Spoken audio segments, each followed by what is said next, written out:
আসসালামু আলাইকুম রহমতুল্লাহ বরকাতুহু। তে বন্ধুগণ, আশা করি আল্লাহ পাকের রহমতে সকলেই সহি সালামতে আছেন।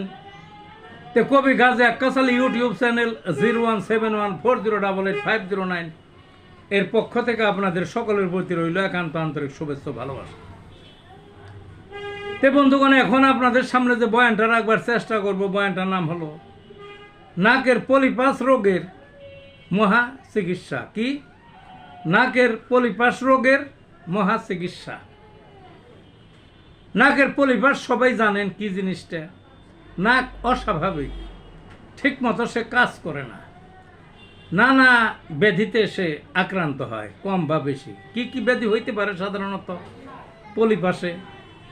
পলিপাসে নানান লক্ষণ প্রকাশ পাইতে পারে। কি লক্ষণ সেগুলো? একটা হলো নাকের দুই নাকে বা এক নাকে গোটা হয়, গোটা ব্যথাও আছে, কত কত ব্যথা ছাড়া গোটাও আছে। মাংস বৃদ্ধি পায় কারো কারো, ঘা হয় কারো কারো।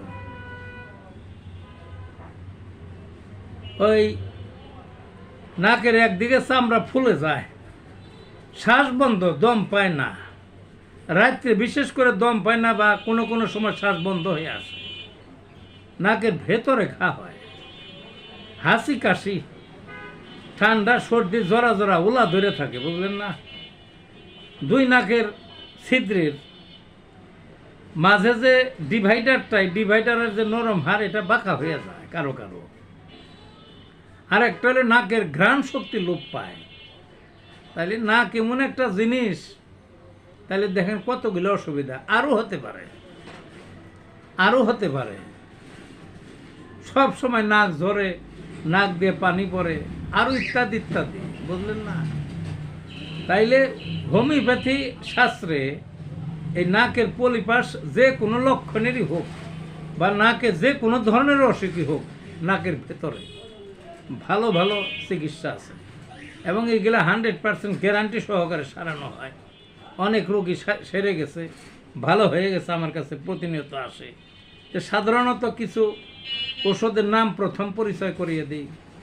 ওষুধগুলো হলো লেমোনা minor mother, Sanguinaria night mother, তারপরে শক্তিকৃত ওষুধ আছে, এরপরে যেটাকে পটেন্সি বলা হয় টিউবারকুলিনাম থুজা।